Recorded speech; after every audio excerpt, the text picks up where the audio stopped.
Baiklah, kita lanjut lagi materinya. Tadi pada bagian yang pertama sudah saya jelaskan masalah metodologi di dalam ekonometrika yang terdiri dari beberapa langkah ini ya, 1, 2, 3, 4, 5, 6, 7, 8 langkah mengenai langkah-langkah bagaimana metodologi ekonometrika. Mari kita coba untuk memperdalam masing-masing langkah ini, masing bagian dalam ekonometrika ini ya.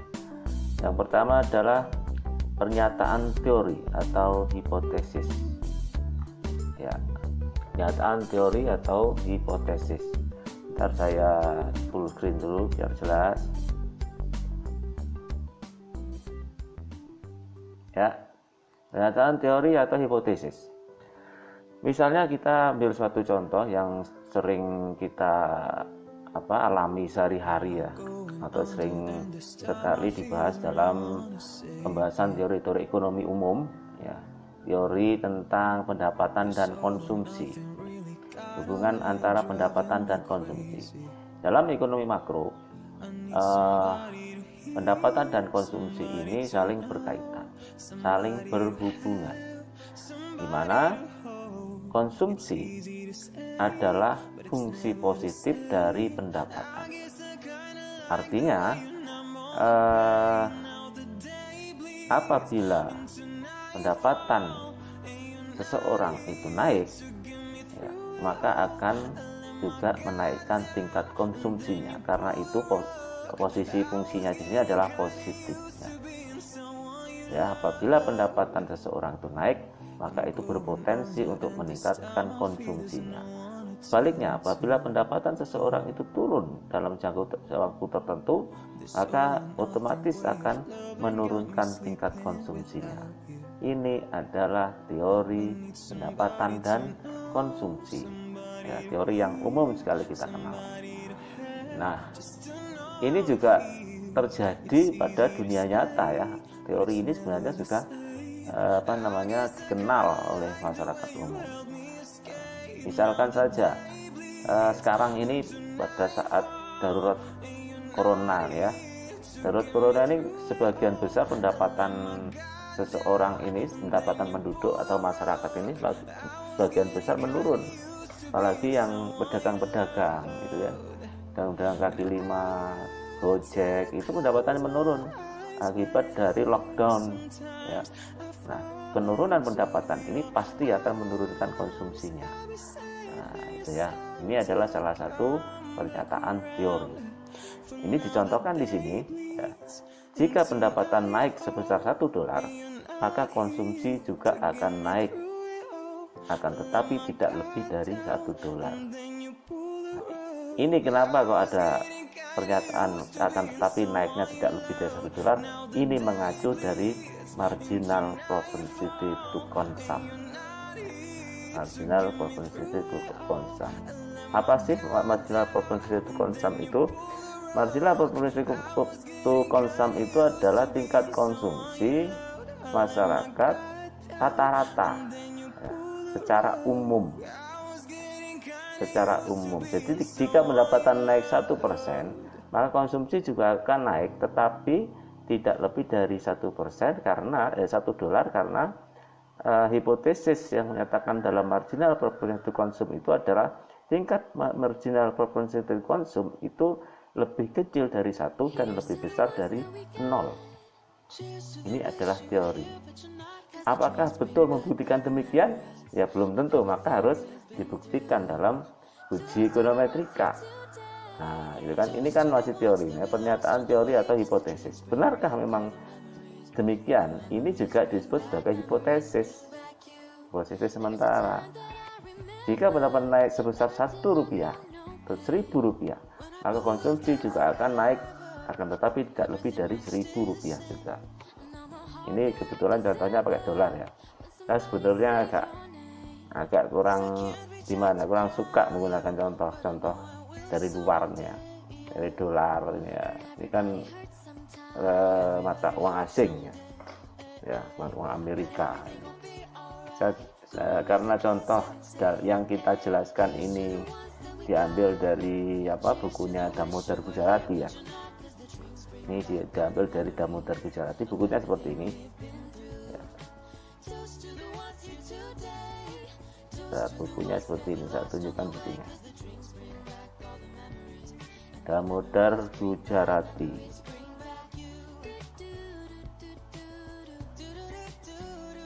Ini ya. Nah, biar tahu ini adalah bukunya, buku Basic Econometric ya. Pertama kali buku Basic Econometric ini diterbitkan oleh penerbit di Amerika, kalau nggak salah itu Harvard ya, Harvard University ya. Sebelum adanya buku-buku ekonometrik, itu pertama kali penerbit itu menerbitkan Basic Econometric oleh Harvard University itu, di mana pengarangnya itu Damodar Gujarati. Nah, Damodar Gujarati ini sebenarnya orang India ya, warga negara India. Lalu kemudian dia hijrah ke Amerika dan berkolaborasi dengan peneliti-peneliti di sana, antara lain dengan Wayne C. Porter dan Sagita Gunasekar. Nah ini ya, ini berkolaborasi kemudian menerbitkan namanya buku Basic Econometric. Ini udah lama banget ini. Kalau nggak salah terbitnya sekitar tahun 90-an, tapi kemudian diperbarui berdasarkan edisi. Ini edisi 9, fifth edition, edisi ke-9, ke-8 ya, oke, sorry, edisi ke-8. Ini buku yang dijadikan dasar yang saya jelaskan ini, Basic Econometric dari Damodar Gujarati. Maka contoh di sini itu mengambil dari buku Damodar yang itu contohnya itu dari negara Amerika. Nah, ini nggak apa-apa ya, negara Amerika. Oke, balik lagi ke sini ya, teori ya.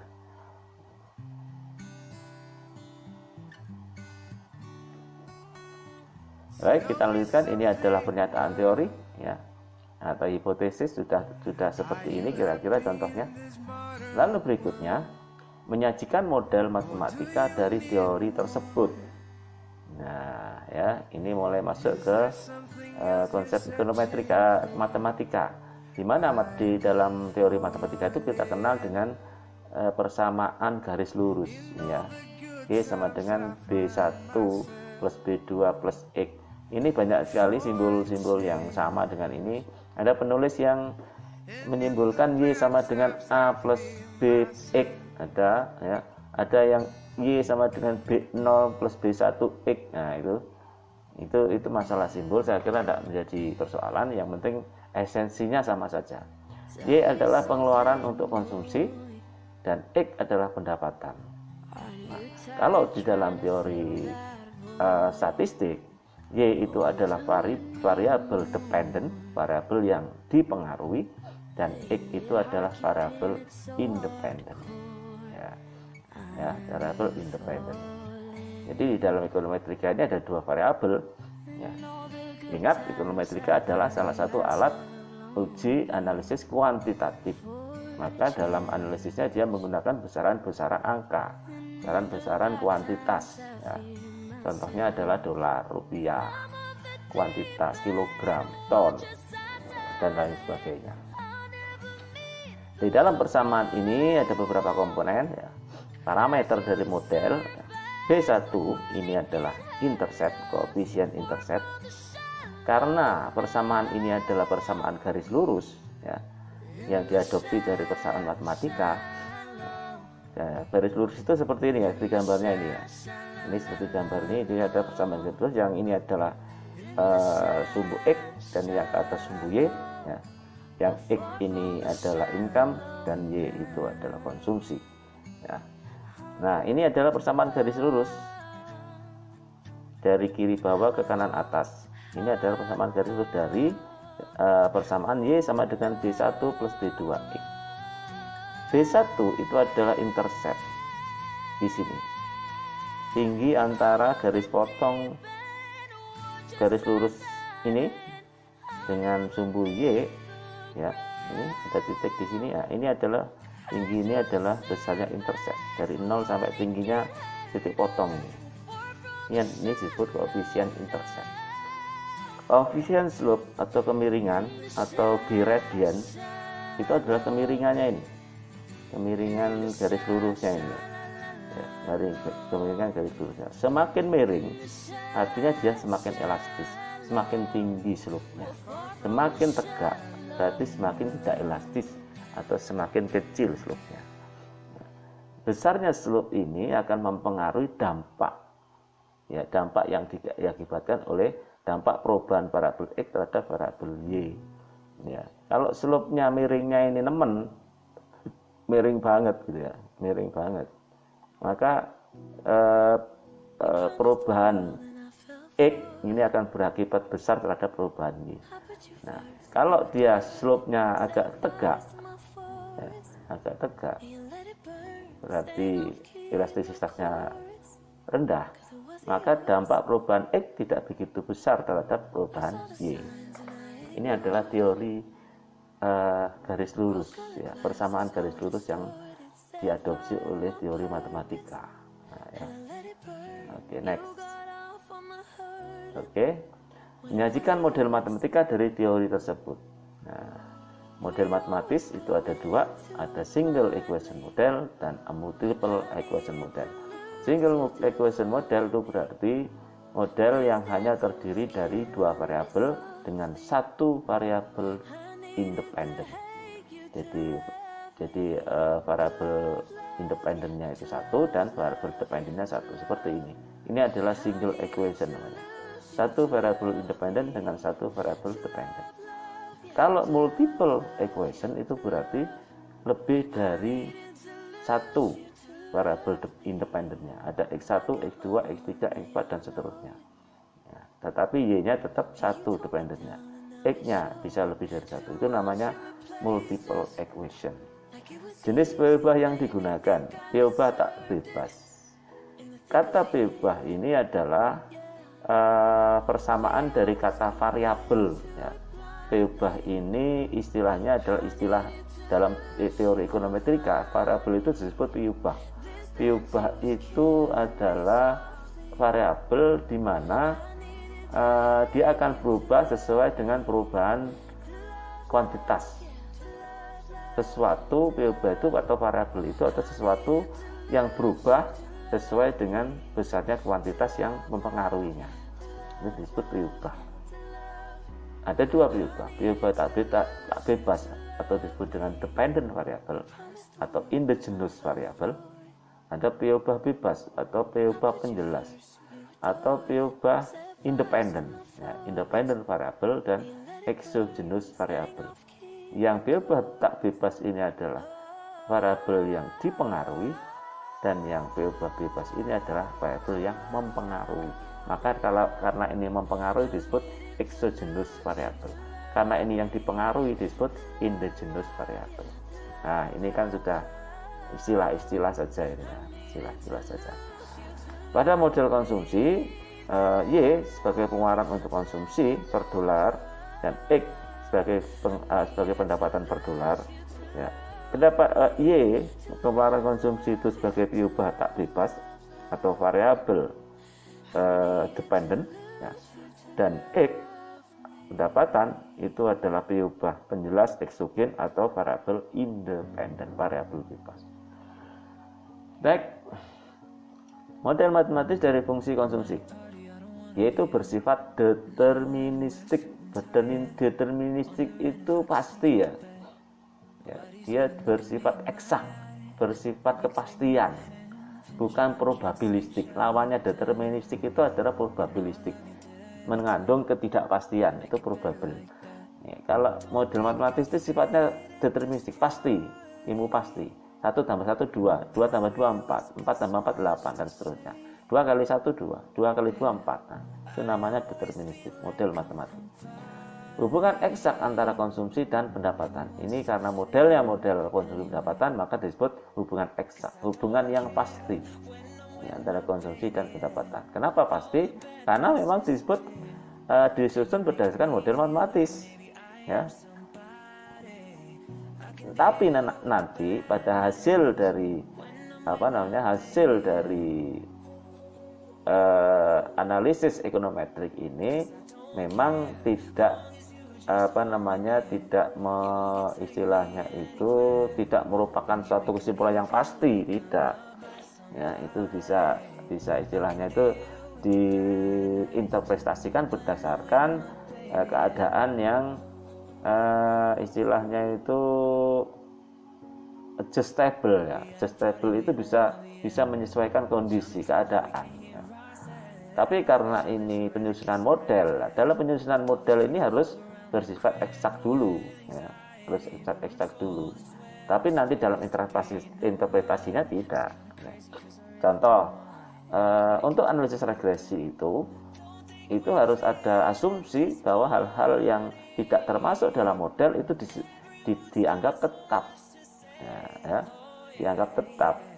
Cateris paribus ya, pernah ingat ya cateris paribus ya, dalam ekonomi cateris paribus itu hal-hal yang di luar model itu dianggap tetap, itu namanya cateris paribus. Kenapa? Karena modelnya harus matematis dulu ya.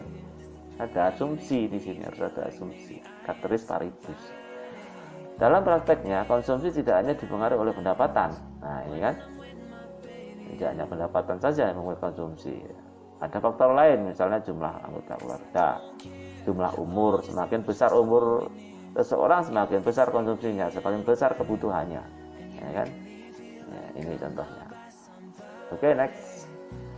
Nah kemudian apabila dari gambar garis linear tadi digambarkan secara lebih detail lagi ya, berapa besar income, lalu seseorang berapa besar pendapatan konsumsinya ya, ini menggambarkan titik-titik ini menggambarkan posisi income dan pendapatan seseorang. Misalnya yang ini ya, posisi yang ini ya, yang dipanah ini ya. Nah, ini berarti konsumsinya sekian dan pendapatannya sekian. Income-nya sekian dan pendapatannya sekian. Income-nya sekian, konsumsinya sekian maksud saya. Demikian juga dengan titik yang ini. Masing-masing berdasarkan responden, ya, berdasarkan banyaknya responden.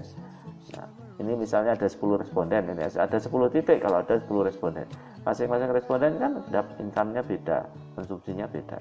Nah, nanti titik-titik itu yang akan mewakili posisi ya, posisi dari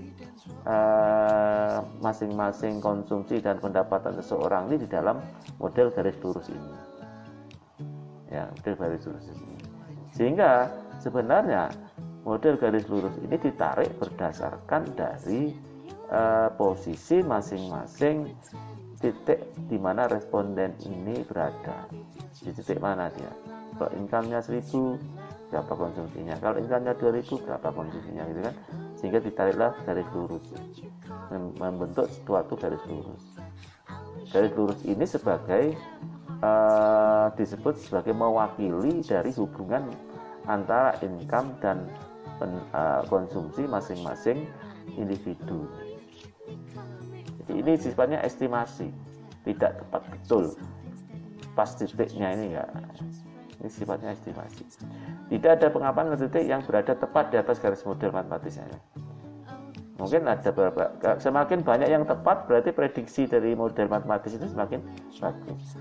Semakin bias, semakin banyak yang posisinya itu istilahnya itu deviasinya itu sangat tinggi, sangat besar. Deviasinya sangat besar, berarti model itu kurang baik. Tapi kalau deviasinya sangat kecil, bahwa garis ini kemudian titik-titik itu berada di sekitar garis ini, garis linear, berarti deviasinya kecil dan itu lebih akurat. Sebuah model dengan deviasi standar yang besar itu berarti menunjukkan model itu tidak akurat. Tapi model yang deviasinya kecil itu berarti modelnya lebih akurat. Maka di dalam ilmu statistik standar deviasi itu diukur penting. Berapa standar deviasinya? Berapa tingkat penyelewengannya dari model? Kan? Contohnya begini standar deviasi itu. Misalnya dari hasil persamaan regresi ditentukan bahwa tingkat konsumsi masyarakat Indonesia tahun depan itu adalah 100 ton beras misalnya, 100 ton beras tahun depan. Tetapi ada standar deviasi 10%. Artinya bisa saja lebih dari 100 ton, bisa saja lebih 100 ton dengan kondisi ditambah 10%, atau kurang dari 100 ton dikurangi 10%. Itu namanya deviasi standar. Semakin besar deviasinya, semakin besar penyimpangan dari model itu.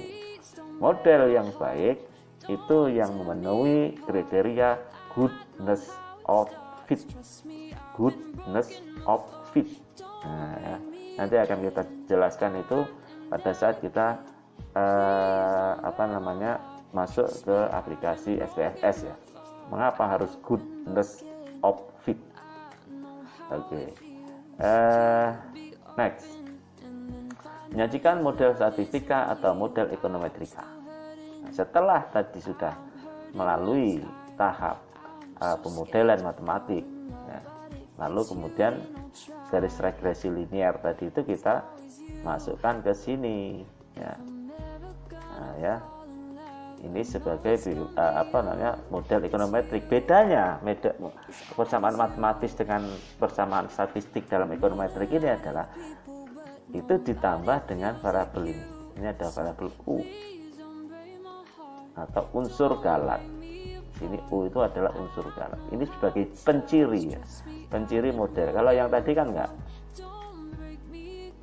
Nah, ini kan enggak ada. Y sama dengan B1 plus B2 X gitu aja. Enggak ada galatnya, enggak ada plus galat. Ini adalah persamaan matematis yang sifatnya deterministik. Nah, kalau ini sudah persamaan ekonometrik dari model statistik, yaitu model regresi linear. Ciri ekonometrik di sini ada P ubah. P ubah ini sebagai variabel kontrol, di mana apabila sudah ditemukan bahwa hubungan antara X dengan Y, ya, hubungan X dengan Y, tetapi ada faktor-faktor lain yang tidak masuk dalam model, yaitu tergabung dalam faktor galat ini. Ya, jadi kalau persamaan matematis itu bersifat deterministik, maka persamaan ekonometrika itu bersifat probabilistik. Nah, karena ada ketidakpastian. Nah, memang kalau dalam ilmu ekonomi memang banyak mengandung ketidakpastian. Kita tidak bisa menjudgment bahwa model itu pasti terjadi seperti ini, tidak boleh. Yang tahu pasti itu adalah Allah ya. Nah, ini ada teori ini mengadopsi itu barangkali. Kalau dalam perspektif Muslim, mungkin dalam perspektif syariah, mungkin ini adalah campur tangan Allah, ya kan? Manusia wajib berusaha, yang ini, yang X, ya. Tapi ada keputusan Allah yaitu U. Nah, itu di sini dalam model ini adalah faktor galat, faktor yang tidak masuk dalam model, faktor X. Maka dari itu seperti pertama kali ilmu ekonomi itu ditemukan dan dibukukan oleh Adam Smith ya, dengan bukunya The Invisible Hand. Nah, dari judulnya aja sudah jelas. The Invisible Hand itu artinya ada tangan yang nggak nampak. Siapa tangan yang nggak nampak yang mempengaruhi kejadian-kejadian atau fenomena-fenomena ekonomi, yaitu campur tangan faktor X, ya, faktor invisible. Kalau perspektif Islam ya adanya itu dari campur tangan Allah ya. Jadi dalam hal ini yang tadinya modelnya bersifat deterministik, eksakta, pasti, maka di dalam ekonometrik sudah berubah menjadi probabilistik. Gitu. Oke, next. Mengumpulkan data. Setelah model disusun, ya, ini sudah disusun bahwa Y itu adalah konsumsi, B1 ini adalah intercept, B2 ini adalah slope, dan X itu adalah pendapatan atau income, ditambah dengan faktor galat, yaitu faktor-faktor yang di luar variabel yang sudah dimasukkan, yaitu pendapatan ya. Ini kemudian parameter-parameter itu dikumpulkan datanya. Kita membutuhkan data apa? Ada dua data yang harus dikumpulkan, yaitu tentang Y, personal consumption expenditure, atau banyaknya konsumsi masyarakat ya. Ini kebetulan contohnya lagi-lagi US ya, US ya, pada tahun ke I US ini ya, karena bukunya dari sono ya, kita maklumi saja. Saya sebenarnya males ya mengambil contoh US ini nggak apa-apa, karena ini slide ini sudah terjadi seperti ini ya, nggak apa-apa ya, nggak apa-apa ya. Toh US itu juga bagian dari kehidupan di alam semesta ini, bagian dari kehidupan, bagian dari kehidupan sunatullah yang diciptakan oleh Allah ya, sama-sama juga dari hamba Allah juga, meskipun fasik ya kan, tapi ada juga yang muslim loh di sana ya, berapa persennya nggak tahu lah. Personal consumption expenditure orang Amerika pada tahun ke-I, dan X adalah gross domestic product atau GDP. Ini gross domestic product ini adalah datanya biasanya diambil dari pusat data statistik kalau di Indonesia. GDP US pada tahun ke-I. I adalah dibatasi tahunnya 1981 sampai 1996. Ini adalah data yang dikumpulkan. Data yang dikumpul ini berarti sifatnya adalah data sekunder, karena mengambil dari besaran-besaran Departemen Statistik. Yang punya data personal consumption ini kan orang statistik dengan gross domestic bruto. Ada. Anda kalau mau browsing di internet coba gross domestic bruto Indonesia, nah gitu kan, tahun berapa sampai tahun berapa ada, gampang, bisa aja dicoba. Next, ini datanya. Nah, tabel 1, data on Y, personal consumption expenditure, and X, gross domestic product tahun 1992 sampai 1996 ya, dalam billion dolar 92 sampai 96. Ada berapa tahun? 1 2 3 4 5 6 7 8 9 10, ada 15 tahun ya. Ini adalah data consumption expenditure Amerika dalam billion, dan in data gross domestic product orang Amerika. Data diambil dari Economic Report of the President. Waduh, tahun 1998. Bayangin ini tahun 1998 ini. Nah, oke, nggak apa-apa, ini hanya sekedar contoh. Setelah model tadi sudah disusun, kemudian kita butuh pengumpulan datanya seperti ini. Nah, pengumpulan data ini lalu kita masukkan dalam analisis, menduga parameter dari model ekonometrika. Nah, nanti akan ketemu seperti ini. Analisis regression Y sama dengan interceptnya ini negatif min 184,08 plus 0,7064 X. Angka ini diperoleh dari mana? Angka ini diperoleh dari analisis statistik ekonometrik dengan software. Nama softwarenya adalah SPSS ya. Nah, softwarenya ada SPSS banyak sih, tapi kita yang umum aja menggunakan SPSS. Jadi ini kita hitung tidak berdasarkan rumus, tetapi kita hanya masukkan data ini ke dalam SPSS. Nanti akan kita jelaskan lebih rinci bagaimana mengoperasikan SPSS itu. Nah, setelah data ini ketemu, Y-nya yang tadinya hanya sekedar model seperti ini ya, model awalnya seperti ini, kemudian ini kita cari B1 dan B2-nya, ketemu seperti ini. Interceptnya min 184 dan B2-nya itu ada 0,7064. Apa artinya ini? Nah, itu tugas dari ekonometrika. Next.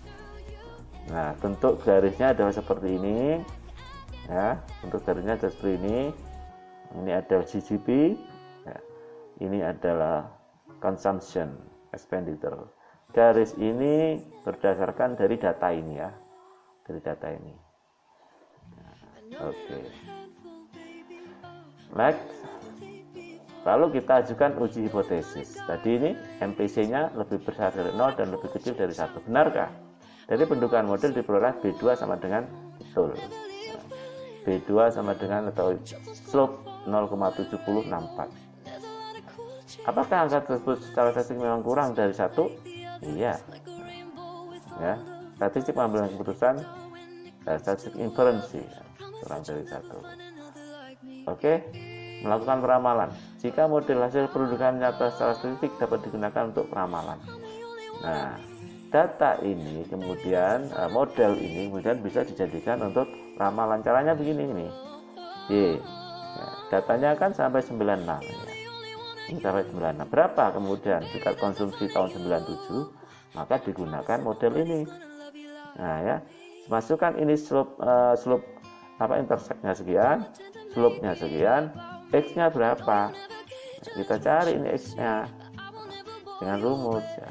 Ketemu kemudian tahun berikutnya tahun 1997 tingkat konsumsinya adalah 7269,8.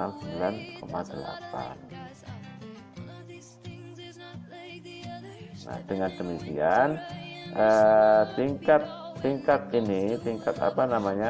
karena X ini adalah pendapatan, jika pendapatan pada tahun 97 itu sekian diramalkan 7269, maka tingkat konsumsi tahun 97 adalah sekian 4951.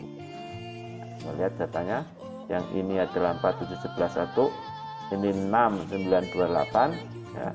Ini semakin naik, maka tahun 97 berapa ini ternyata? Hanya 4951. Ya, hanya 4951. Turun berarti ya, prediksi tahun 97-nya turun. Turun ini kenapa ya, nanti itu bisa dijelaskan lebih jauh. Tapi yang penting tujuan dari model ini sudah tercapai seperti ini nanti. Outputnya SPSS itu adalah seperti ini. Ya. Y-nya, nah ini seperti ini SPSS itu. Y sama dengan ya, kan ketemu model. Ini model yang sudah diadakan berdasarkan data pengamatan dan dianalisis dengan software SPSS. Nanti akan ketemu seperti ini. Seterusnya ya, model digunakan untuk kebijakan dan sebagainya ya.